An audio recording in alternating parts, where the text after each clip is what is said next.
Browns fans are calling for Kevin Stefanski to be fired. We've got to analyze that Viking games, look at the exact moments, why fans are freaking out about this. Welcome into the Browns Report, everybody. I am your host, Joey O'Donohue, and we're going to talk about did Stefanski cost us this loss. It was close, it was heartbreaking, and we're getting into all of it. But first, make sure you are subscribed to the Browns Report, folks. We are now pushing to 54,000 subscribers. It's so awesome to have all of you tuning into the channel, diehard Browns fans, football fans, whatever it is. We love you, appreciate you tuning in. We're 357 away from 54K, so click that red button, folks, and you get daily Browns content every single day about your favorite team.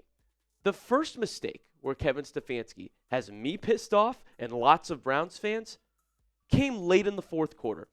So Cleveland gets the ball back with a little over 3 minutes left in the game.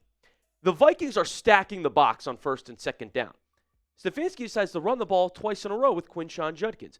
Look, Judkins has been the best offensive player for you in the game. I don't hate running it with Judkins. It went nowhere, obviously, because the Vikings stacked it. So maybe you could have ran play action, let Gabriel throw a short pass or something like that. But whatever, agree to disagree on that. At least you kept the clock moving. Here, on 3rd and 11, with 3 minutes, 20 seconds left, Gabriel throws an incompletion in the direction of nobody. What is the play call here? Empty set on 3rd down when the Vikings have one timeout left, and you have the lead late in the fourth quarter. That's the most important thing here. The Browns are up with 3 minutes, 20 seconds left. Like, a short pass, if you're going to throw it, run the ball again just to force them to burn the timeout. But an awful incompletion, lining up 5 wide or empty set, makes no sense to me. We had the lead and used only 11 seconds on that drive, folks. That's right, those 3 plays I just talked about were a total of 11 seconds, and then we punt the ball back to the Vikings. While we have the lead in the fourth quarter, it's infuriating. It absolutely falls on Stefanski. And where was Quinshon Judkins late in the second quarter? Another one of my gripes from during the game. He was clearly the hot hand. Late in the second, they just stopped going to him when the Browns were driving. A field goal drive that probably could have been a touchdown drive had you used number 10 on it. The Browns offense as a whole is just hard to watch. In the past couple years, folks, we have scored 17 or less points in 10 straight games.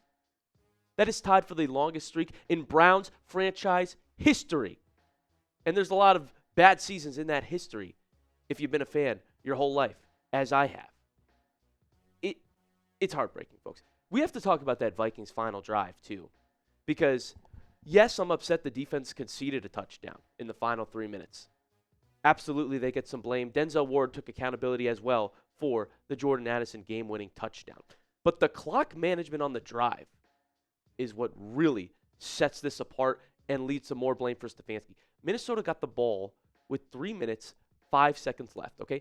Keep that in mind. And they still had their one timeout because Cleveland let them keep it. And then what did we do? We used all our timeouts on the Vikings game-winning drive. We let them march down the field. Now, once they got around the Cleveland 27, that's when Stefanski started calling timeouts. Okay, weird situation. But the point is, the Vikings didn't even have to use their last timeout. And whichever way you look at it, Stefanski calling all 3 of our timeouts benefited the Vikings. You can't try to swing that any other way except that it helped Minnesota. Because when we got the ball back, we still only had 25 seconds left. And now no timeouts. We were lucky to still have a shot. Credit Dillon Gabriel for getting it to midfield. And then Jamari Thrash catches the ball inbounds. We would have had a real shot at the end zone if he could have gotten out. Still we had a chance to win, and still we couldn't close football games. But the burning all 3 timeouts, literally helping the Vikings, you stop the clock, and they are able to go down the field and score the game-winning drive. Could the defense have tightened up a little bit? Absolutely. We lose as a team, everybody gets a little bit of blame. But we're trying to find the scapegoat, the number one person to blame. And late in the game, it was Stefanski's play calling and clock management. The play calling was clearly conservative, too, the whole game. Now, I don't know if that's a fault of Dillon Gabriel, Kevin Stefanski. Do you not trust him? He's your guy, by the way. You wanted to draft him. You wanted to name him the backup over Shador. And you wanted to start him, and you benched Joe Flacco. This is all things Kevin Stefanski says was my decision. or team decision that he agreed with and supported. So do you not trust your guy to throw the ball at all until 3rd and 11, and then he messes it up? It's just not in sync right now for the Cleveland Browns, and it's hard to watch. The scheme is wrong. Something's wrong, and it's been the case for years and years and years. I want to know from you guys in the comment section, do you blame Kevin Stefanski for this loss? Type Y for yes. Type N for no. If you think he did a good job, you can type N. I absolutely think he deserves at least some of, if not most of, the blame for this tough loss that we endured on Sunday against the Vikings. Early in the morning, too.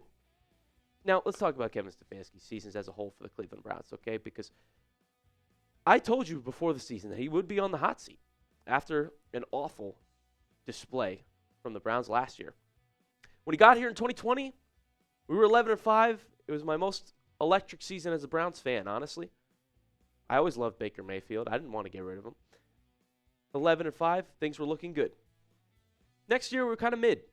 Year after that, losing record as well. Now, Baker was playing hurt. A lot of things went into it. But still, these are the results for Kevin Stefanski as a Cleveland Browns head coach. 2023, we're back in the playoffs, 11-6 with Joe Flacco. And then last year, all of a sudden, we entered the NFL draft with the 2nd overall pick, a 3-14 record. It was awful. And what are we now? We're 1-4.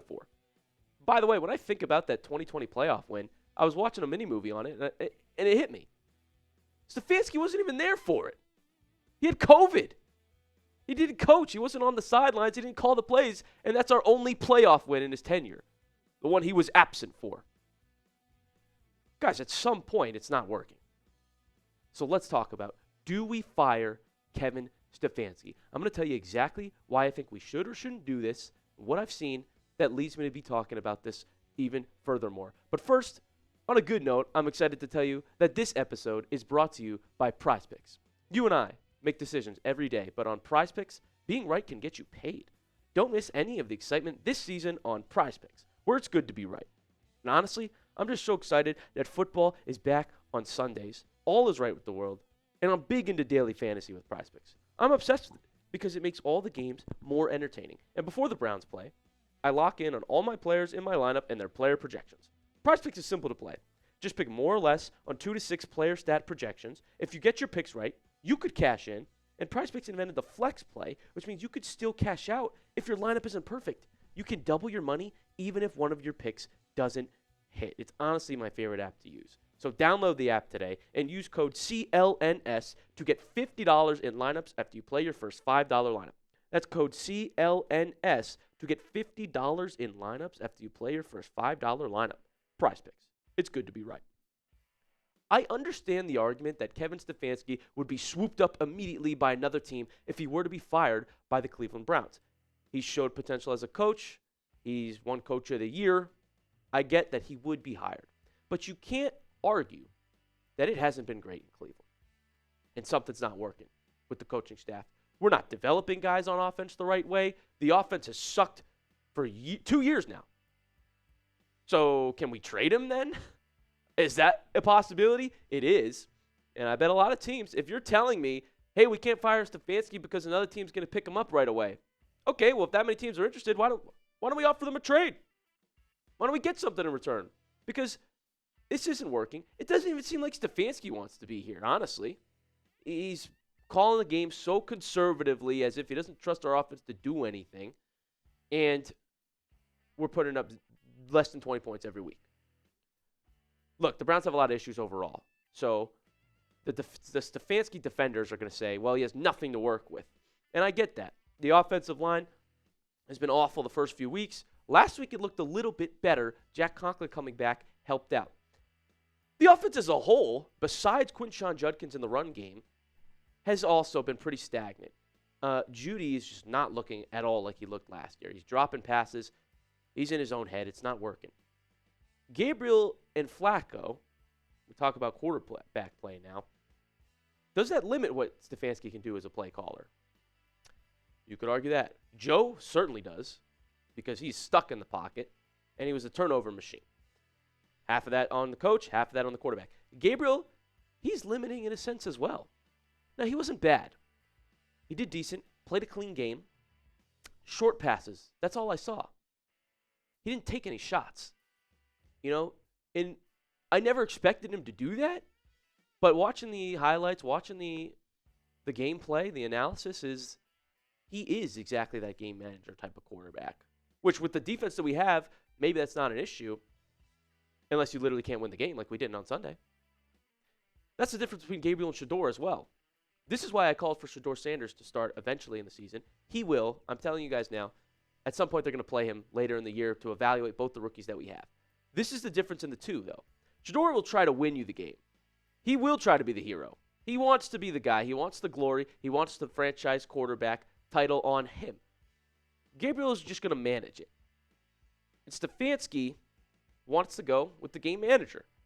Again, this decision, we're going to see them both this year. So I'm not saying Shedeur needs to be the starter right now, even though I think that would be better for the Browns in the long run to have Shedeur be the guy, and let's see what he can do.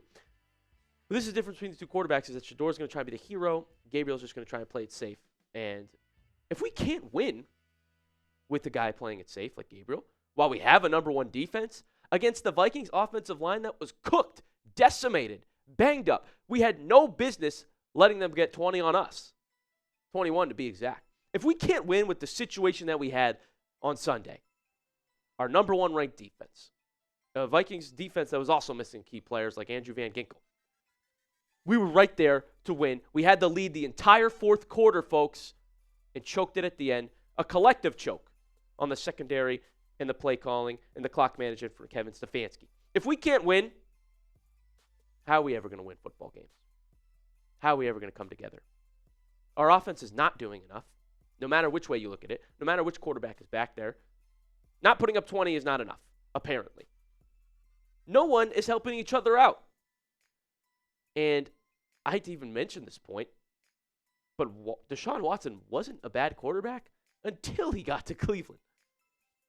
Is that a coincidence? No, I think there's a lot of factors that went into Watson being bad. Obviously, he had so much trouble going on, and he just didn't play football for a whole year. No wonder he was rusty. But he looked terrible when he finally played for the Browns, guys. Do we just suck at developing quarterbacks? Is Stefanski's system just not good for a QB? Baker's playing better than ever right now in a different system. And he was great in 2020. Like I said, I still think we shouldn't have given up on him. But is it our fault? Is it the coaching's fault? Do Cleveland quarterbacks just die when you go to Cleveland? I mean, that's sort of been the theme every single year.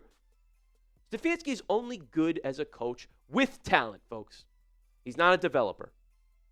He's not saved the franchise. I'm sorry, but I've seen it enough. I've seen enough of it now. He needs a really good team. If you put him on a team that's one of the better ones in the league, yeah, they'd be great. But he's not developing offensive talent. You know who is? Jim Schwartz is developing defensive talent. He's our best coach. I mean, he's literally revived Devin Bush's career in Cleveland, who looked like everyone had given up on Bush. He's now one of the tackle leaders. He's developing rookie linebacker Carson Swessinger, who looks incredible. Our defensive line is ranked the best one in the league. Malik Collins having one of the best seasons you've ever seen for him in his career. Mason Graham's doing great as a run stuffer, and Myles Garrett's the best player in the league.